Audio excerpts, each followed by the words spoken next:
В эфире программа «Пациент». Здравствуйте. Сегодня мы хотим коснуться темы пожаров и пострадавших в них. Все мы помним трагический случай в апреле в Сухуми. В частном двухэтажном доме вспыхнул пожар. В результате 4 человека, в числе которых 2 детей, получили сильные ожоги. Это была семья Джопуа. Впоследствии отец и мать скончались в Краснодарском ожоговом центре. К счастью, детей удалось спасти. Сегодня их жизни ничего не угрожает, но им еще предстоит несколько операций и длительный курс реабилитации. В этой ситуации Минздрав республики сработал максимально оперативно и сделал все возможное для спасения жизни пострадавших. Министр лично контролировал обстановку и вел переговоры для транспортировки пациентов в российские профильные учреждения. И вот как это было. По статистике, 70% пожаров возникает в непроизводственной сфере, в жилых домах и общественных зданиях. К наиболее трагическим последствиям приводят возгорания в высотных зданиях и в общественных местах, особенно в замкнутых помещениях. Именно в таких условиях пути эвакуации отсекаются огнем и дымом, тем самым осложняется спасение людей. Сигнал о возгорании в доме номер 143 по улице Ардзинба поступил в МЧС в 19:24 5 апреля. Как выяснилось позже, причиной возгорания стало неосторожное обращение с огнем. В результате пожара пострадала семья из 4 человек. Родителям было 29 и 30 лет, детям 2 и 3 годика. Не только республиканское учреждение, если происходит форс-мажорная ситуация или ЧП, неважно в каком лечебном учреждении республики, мне докладывают ситуации руководители. Да, и в данной ситуация по пожару, о которой вы говорите, она имела такой широкий резонанс. Пострадали родители, пострадали детишки несовершеннолетние, поэтому сразу были все мобилизованы. Каждый по своему профилю лечебного учреждения. Заместитель мой профильный Саид Юрина Дылба была направлена в детскую республиканскую больницу. Главный врач республиканской больницы, руководитель Хатху Эрик Эдуардович, прибыл на место в республиканскую больницу, несмотря на то, что это было там вечернее время. И как это была такая ситуация, когда вы все были мобилизованы, и для того, чтобы оказать максимальную пользу пострадавшим. И не только врачи, там были все мобилизованы, все службы были мобилизованы. Вы знаете, какая трагедия произошла вообще в семье, поэтому мы в этом формате очень оперативно мобилизуемся. Неважно, кто где находится, самое главное оперативно реагировать на все вопросы. Пострадавших детей доставили в детскую больницу, а родителей с сильными ожогами в республиканскую больницу. Их состояние оценивали как стабильно тяжелое. Медики проводили все необходимое для стабилизации здоровья пациентов. Сегодня в районе 7:30 вечера были доставлены 2 пациентов, мужчина и женщина, после ожогов в тяжелом состоянии. На нынешний момент состояние оценивается как стабильно тяжелое. Проведены все необходимые мероприятия по стабилизации пациентов.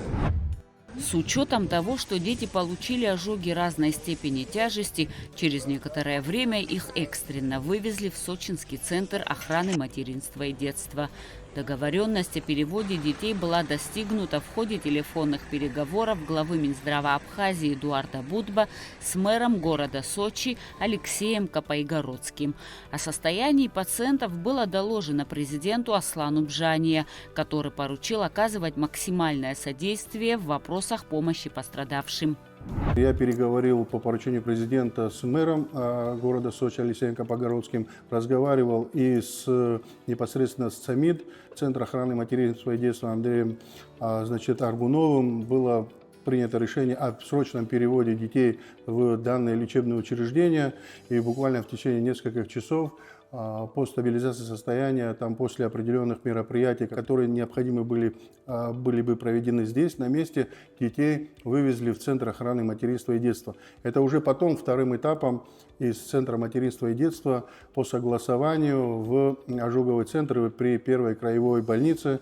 Мы разговаривали с Владимиром Алексеевичем Пархановым на эту тему. Я лично общался с главным комбустиологом Краснодарского края Сергеем Богдановым, который непосредственно занимался лечением со своими коллегами в ожоговом центре и детишек, и их родителей. Это вот такая была ситуация.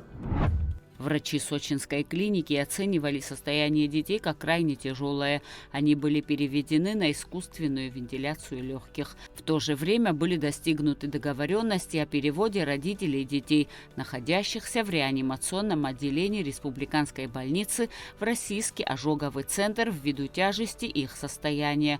Ожоговое поражение у обоих превышало 70%. Двое пациентов с ожогами готовы к транспортировке.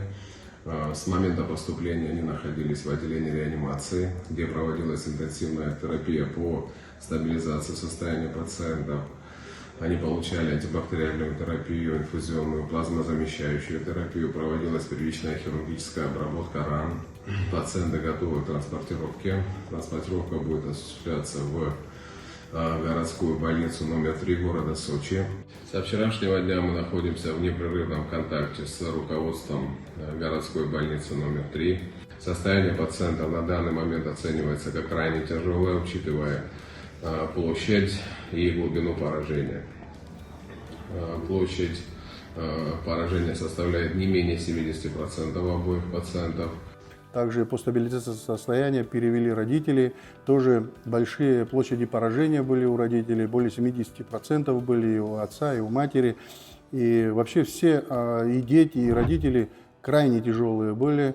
Поэтому далее уже родители переводили также по возможности, когда разрешено было после многих консилиумов с Краснодарским краевым центром ожоговым, с Богдановым, с Первой краевой, с сочинскими коллегами и санавиацией также были родители уже поэтапно переведены в профильный ожоговый центр. И те вещи, которые происходили и уже в сочинской больнице, они были согласованы с ожоговым центром Краснодара. Это такое коллективное было решение, это была коллективная вообще борьба за жизнь.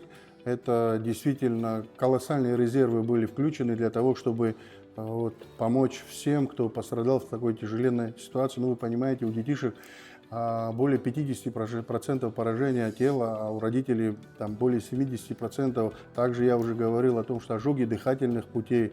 Ну, были еще сопутствующие там моменты, которые не давали нам на протяжении какого-то времени по тяжести состояния переводить взрослых. Но были определенные сложности, и мы эти сложности здесь на месте тоже решали и консультировались с нашими коллегами из Российской Федерации.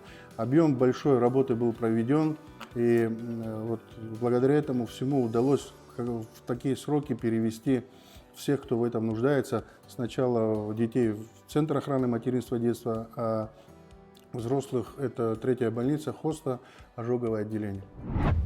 Министр здравоохранения Эдуард Будба ежедневно получал информацию о состоянии здоровья членов семьи Джопуа. Главный комбустиолог Краснодарского края, руководитель профильного центра Сергей Богданов утром 11 апреля сообщил главе Минздрава Будба о том, что состояние пострадавших остается крайне тяжелым. При этом пациенты получали всю необходимую медицинскую помощь. Практически каждый день проводились этапные оперативные вмешательства. В частности, из ран удалялись нежизнеспособные ткани, делали пересадку кожи. Пациенты были подключены к аппаратам ИВЛ. Значит, транспортировка происходила своими силами, были мобилизованы и наши автотранспортные средства, наши силы, и были силы Министерства по чрезвычайным ситуациям Республики Абхазия. Одна машина повезла одного ребеночка, вторая машина повезла второго ребеночка, машина Минздрава. И слава богу, довезли детишек, потому что большие риски были, сами понимаете, это очень сложное, грозное такое осложнение в виде ожогов. И я скажу вам, что доставили, и все это время, до того, как они были госпитализированы в лечебное учреждение, это, конечно, колоссальная вообще на нас, на всех была нагрузка, и наших коллегах-врачей, что с абхазской стороны, что с российской стороны. Принимающая сторона ждала, определенные рекомендации были выданы российской стороной. Наши, что нужно было выполнить, выполнили. Вы знаете, что сегодня эти уже дети выписаны, и вот такая тяжелая ситуация была, к сожалению, родители погибли, было сделано все возможное. Мы в ежедневном формате получали информацию о тех консилиумах, которые были проведены. в ожоговом центре при первой краевой больнице. И с Богдановым я был на связи практически в ежедневном формате, и с Аргуновым был, и с Владимиром Алексеевичем Пархановым был. И я уже говорю, что колоссальная была мобилизована работа для того, чтобы спасти всех. Но, к сожалению, спасти родителей не удалось из-за тяжелых поражений. Вся наша страна с тревогой следила за состоянием здоровья членов семьи Джопуа. Эдуард Будба постоянно находился на связи с руководителями медучреждения Краснодара и ежедневно информировал общественность о состоянии здоровья пострадавших. Несмотря на колоссальные усилия врачей, сохранить жизнь молодым супругам не удалось. В ожоговом центре краевой клинической больницы Краснодара скончалась сначала мать, а затем и отец семейства. К счастью, врачи смогли спасти детей, и это настоящее чудо, говорят они. С такой степенью ожогового поражения люди редко выживают. Сегодня дети чувствуют себя нормально, их жизни ничего не угрожает. Мы всегда будем поддерживать, конечно, тут государство никогда не оставалось в стороне. Как только ситуация произошла, был информирован президент, который дал поручение оказывать максимальное содействие в этих вопросах. Он связался с мэром на тот момент Сочи, Погородским, потом я с ним разговаривал, там уже другие механизмы включились полностью, было понимание, как действовать, какие алгоритмы.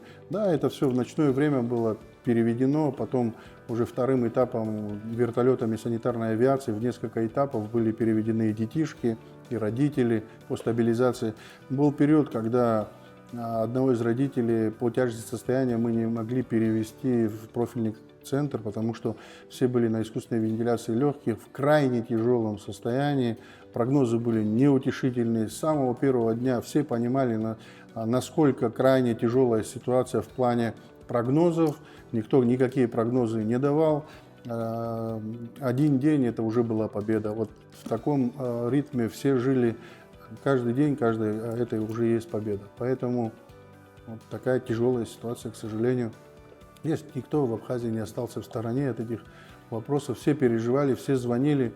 Неоднократно я сам давал пояснения через средства массовой информации, через пресс-службу о состоянии детей, потому что это в обществе очень всех сильно затронуло и сильно все сопереживали. Ну, я вам так скажу, что вот буквально вчера я разговаривал с Сергеем Богдановым по поводу дальнейшей тактики лечения. С Бесланом Федоровичем Эшба мы тоже разговаривали, город и все жители, мы понимаем, какая трагедия произошла, да. Детишки остались после таких тяжелых травм, ожогов, без родителей, и все хотят помогать. И вот и Беслан Федорович звонил, говорил, что город не останется в стороне, и Минздрав не остается в стороне, но есть определенные алгоритмы действий, которые мы должны соблюсти. Значит, им сейчас на протяжении какого-то времени не требуется оперативное вмешательство, потому что очень много оперативных вмешательств детишкам уже было произведено. Есть определенные медицинские показания для того, чтобы продолжить эти манипуляции. Вы знаете, некректомии были, и пересадки кожи были, множественные оперативные вмешательства были. Детишки, они настолько маленькие, что есть какие-то вещи, которые одномоментно нельзя закрыть, учитывая объемы поражений. И потому, как мы говорили с главным комбустиологом, нужен какой-то перерыв в тактическом действии, нужны лечения в плане сероводорода, в плане реабилитации. Мы говорили о том, что, наверное, самое ближайшее к нам место – это Мацеста, где они должны проходить под контролем специалистов вот такие манипуляции.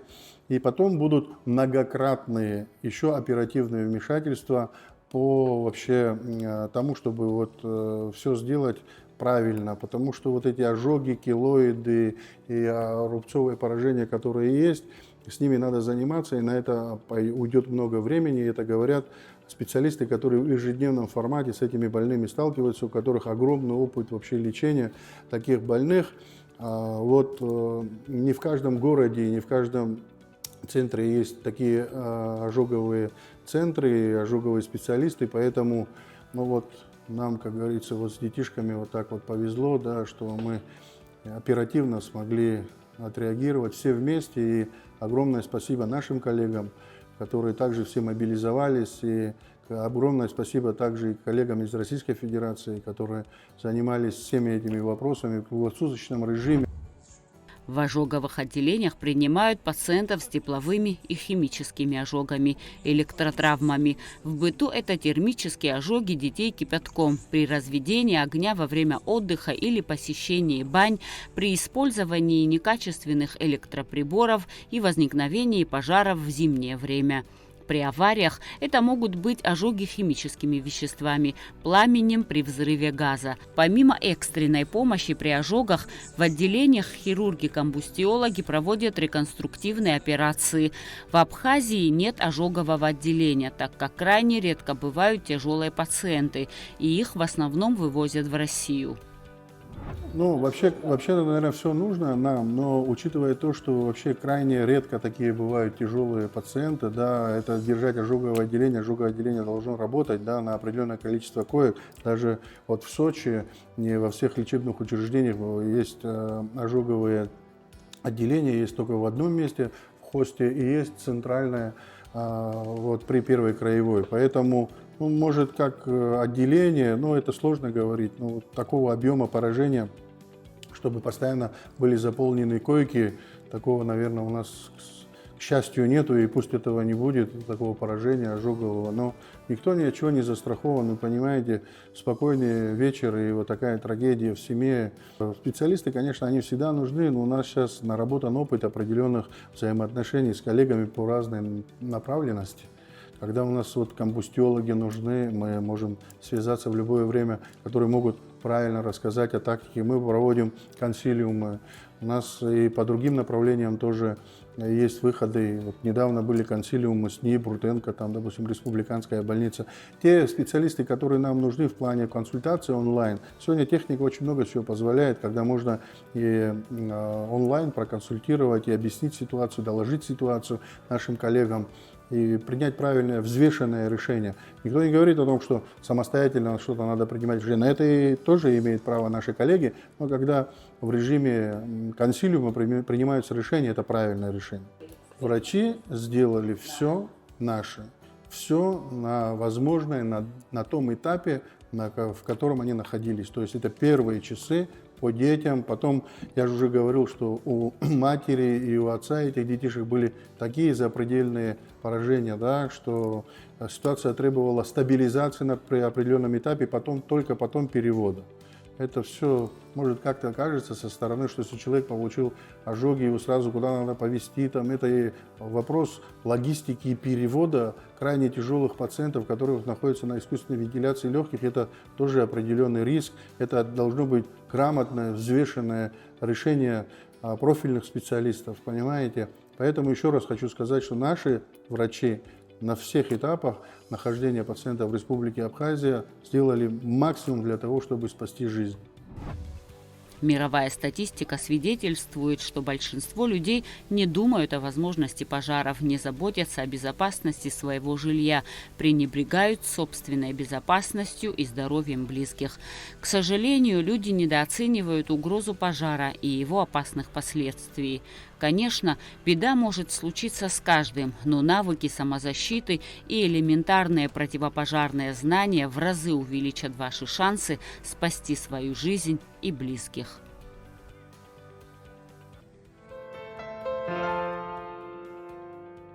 Сегодня два маленьких брата Джопуа находятся у дедушки в селе Лдза. Конечно же, мы пытались связаться с их родственниками, но они пока не готовы общаться с журналистами. Слишком мало времени прошло со дня трагедии, и это понятно.